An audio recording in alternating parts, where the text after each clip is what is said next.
या दुसऱ्या सामन्याची आपण नाणेफेक करावी. Triple S call be a king.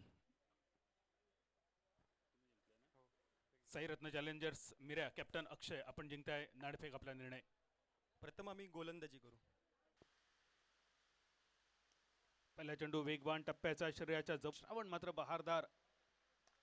Lofted shot. सोहेलचा फटका डीप एक्स्ट्रा कव्हरच्या दिशेने आणि हा पहिलाच षटकार सोहेलच्या बॅटमधून. ही धावसंख्या पाहायला मिळते. यानंतर पुन्हा एकदा लॉफ्टेड शॉट कव्हरच्या दिशेने. पुन्हा एकदा चेंडू सीमारेषे पार. प्रीटच्या चेंडूवर सोहेलचा फटका मिड विकेटच्या डोक्यावरून सीमारेषा पार. बी a king Ratnagiri champions rainy trophy षटकार. तिसरा उत्तुंग गगनचुंबी आकर्षक लाजवाब षटकार जो बघा पुन्हा एकदा रिप्ले मध्ये. आखू टप्प्याचा चेंडू होता. एकाच पायावर गिरकी घेतली होती सोहेलने. पुन्हा एकदा वेगवान. यावेळी पुन्हा एकदा अजून एक मोठा फटका मिड ऑनच्या डोक्यावरून. आखू टप्प्याच्या चेंडूवर सोहेल अतिशय सुंदर नजर स्थिर करतोय. एक्झिक्युशन करतोय आणि मिड ऑनच्या डोक्यावरून एक सुंदर आकर्षक लिहिलेला षटकार खेचतोय. ज्या खेळासाठी सोहेल ओळखला जातो. 43 ही सुरुवात. सोहेलचा अतिशय सुंदर अप्पीश कव्हर ड्राईव्हचा फटका डीप एक्स्ट्रा कव्हरच्या डोक्यावरून. पुन्हा एकदा जिगर नाचणे संघासाठी मंगेश उभा राहिला. या सामन्यात सोहेल उभा राहतोय. अतिशय सुंदर बॅकलिफ्ट. अतिशय सुंदर फुटवर. खरोखरच जादू करावी लागेल. या षटकात आपल्याला 16 धावा जमवाव्या लागतील. पार्थने बदललेली बॅट पार्थसाठी किती लाभदायी ठरते. संधी होती चेंडू अडवण्याची, संधी होती झेल टिपण्याची, मात्र लाभदायी ठरते. हा पहिला षटकार पार्थच्या बॅटमधून. रिप्ले मध्ये पाहणार आहोत या चेंडूवर नेमकं काय झालं होतं. क्रीजच्या कोनात गेला होता पार्थ. डीप स्क्वेअर लेगच्या दिशेने एक फटका खेळला होता. हॉलीबॉल गेल्यात माहीर संघाकडून. हेलिकॉप्टर आणि सोहेल शेखचं हेलिकॉप्टर लॉंग ऑनच्या डोक्यावरून. बी a king Ratnagiri champions rainy trophy षटकार. सोहेलचा षटकार क्रमांक 6. तो षटकार खूप गरजेचा होता मॅजिक ओव्हरचं टार्गेट पूर्ण करण्यासाठी. 4 चेंडू मध्ये 15 धावा पूर्ण होत आहेत. अजूनही 2 चेंडू बाकी. रिप्ले मध्ये पहा आपण सोहेलची कामगिरी. बॅकलिफ्ट खूपच हाय. हेलिकॉप्टर कचरे आणि Ram Janaki Gavkhandi both captain be ready for toss. Sohail षटकारानिशी आपलं. सुमित पवारचं एक अर्धशतक त्या पाठोपाठ man from Kudal Sindhudurg Sohail Shaikh 50 number 5. धावसंख्या 71 71. 4 षटकांची संगता. रिप्ले मध्ये पाहतोय ज्या प्रकारे सोहेलने अर्धशतक पूर्ण केलं होतं. राऊंड विकेट गोलंदाजी लॉंग ऑफच्या डोक्यावरून आणि सोहेल शेख या 2 खेळाडूंच्या दरम्याने. पारचा यावेळी फटका लॉंग ऑफच्या दिशेने. मैदानावर पहिल्या विकेटसाठी तब्बल 71 धावांची भागीदारी. 76 धावांची भागीदारी होते. 79. लॉफ्टेड शॉट खेळण्याचा प्रयत्न. शॉट एक्स्ट्रा कव्हरचा क्षेत्ररक्षक चेंडूच्या खाली झेल घेण्याची संधी. सोहेलची खेळी होती. दिशेने पॅटर्न जाऊन दाखवावी.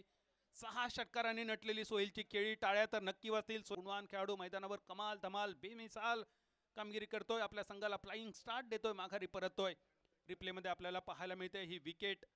त्या विकेटसाठी खूप मोठी प्रतीक्षा करावी लागली होती. सलामीसाठी आलेला सोहेल शेवटच्या षटकामध्ये माघारी परततोय. बॉलिंग मार्कवर कुंदन संघाचा आयकॉन खेळाडू कमाल करतोय. दुसरी आपली सांघिक विकेट आपल्या क्षेत्ररक्षण आणि फलंदाजी माहीर स्वराज्य स्पोर्ट्स संघाची पहा करावा लागेल साईरत्न चॅलेंजर्स संघाला हा सामना जिंकण्यासाठी. सेकंड इनिंगचा खेळ आपल्या समोर पाहायला मिळतोय. एका बाजूला आहे साईरत्न चॅलेंजर्स मिऱ्या तर दुसऱ्या बाजूला माहीर स्वराज्य स्पोर्ट्स. स्ट्रायकिंग एंड वरती पार्थ. पहिला बॉल. पहिलाच बॉल उडवलाय बॉलला. येथे मात्र फिल्डर तर आहे. बनलाय प्रेक्षक. ठोकतोय षटकार. 6 रन. येथे पार्थ गांधीचं पहिल्याच बॉल वरती हवाई हल्ला आणि येथे मात्र नक्कीच रन वसूल केले 6. चांगला फटका खोदून काढलं बॉलला आणि त्यानंतर हेलिकॉप्टर स्ट्रोक. नजाकत ताकद दमदार आणि बॉल सीमा पार येतोय. 4था दिवस आणि येथे मात्र उडवलंय बॉलला straight down the ground. Kundan रोहिलकरच्या बॅट मधून पार्थ गांधीचं स्वागत केलं षटकाराने आणि त्यानंतर काही चेंडू पार्थ गांधीचे पाहायला मिळाले जरूर, परंतु पहा ऍक्शन रिप्ले मध्ये कुलर लेंथ बॉल त्याला फेकून दिलं. बाउंड्री लाईनच्या पलीकडे षटकारासाठी कुंदन रोहिलकर आता मात्र नक्कीच चांगली बॅटिंग करतोय, परंतु दुसऱ्या बाजूला पार्थ गांधीला टार्गेट. यावेळेला मात्र कुंदनच्या हवाई हल्ला करण्याचा प्रयत्न, परंतु यावेळेला काय घडलंय, पंच आमच्याकडे वळतायत. प्रयत्न तर केला परंतु फिल्डरने ते मागच्या बॉल वरती.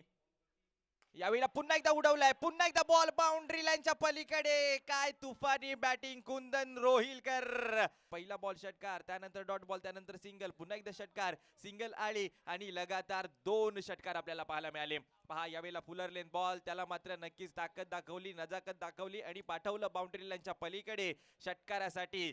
याच फटक्यांची आवश्यकता आहे, याच इनिंगची आवश्यकता आहे. पहिल्या इनिंग मध्ये अर्धशतक आलं जरूर. यावेळेला हो हो हो तिसऱ्या बॉल वरती तिसरा धमाका. हो गेलाय बॉल बाउंड्री लाईनच्या पलीकडे. शॉर्ट बॉल पुल तर केलाय, येथे बॉल कुठे पोहोचलाय हे पाहायचंय. घोषांकित क्षेत्रामध्ये पंचांचा इशारा पाहायला मिळतोय. शैलेश येथे मात्र पाहायला मिळतोय गोलंदाजी मध्ये आणि यावेळेला शैलेशच्या विरुद्ध उडवलंय बॉलला आणि पाठवलंय सीमारेषेच्या पलीकडे. एक चांगली फटकेबाजी, याच फटक्यांची आवश्यकता आहे टीमला आणि येथून कुंदन रोहिलकर त्या फटक्यांची नक्कीच आपल्याला माहिती देतोय. इथे आपण पाहिलं गेलं तर यावेळेचा हा बॉल अकुट टप्प्याचा बॉल, त्यावरती 20 धावांचं समीकरण या मैदानात. यावेळेला मात्र चेंडू तर हवेमध्ये आहे, लांबी गाठली तर नक्कीच येथे, परंतु नाही, विकेट आले. येथे मात्र कुंदन रोहिलकर डगआउटच्या दिशेने परतेल. साईरत्न चॅलेंजर्स आपल्याला पाहायला मिळतोय कुंदन रोहिलकरची विकेट येथे मात्र गमावतोय आणि दुसऱ्या बाजूला आपण पाहिलं गेलं तर कमबॅक गोलंदाजाचं पाहायला मिळतंय. एक षटकार खेचला होता, पुन्हा एकदा मोठा फटका खेचण्याचा प्रयत्न कुंदनचा आणि त्यावरती येथे मात्र नक्कीच बाद झालाय. नक्कीच शैलेशची गोलंदाजी मॅजिक ओव्हर मध्ये पाहायला मिळाली, त्यामुळे कमबॅक झालं आणि आता हा अखेरचा बॉल गेलाय डिक्लेअर बॉक्स मध्ये आणि या मॅचचा सर्व मॅचचा लेखाजोखा आपल्या स्क्रीनवरती आपल्याला पाहायला मिळतोय.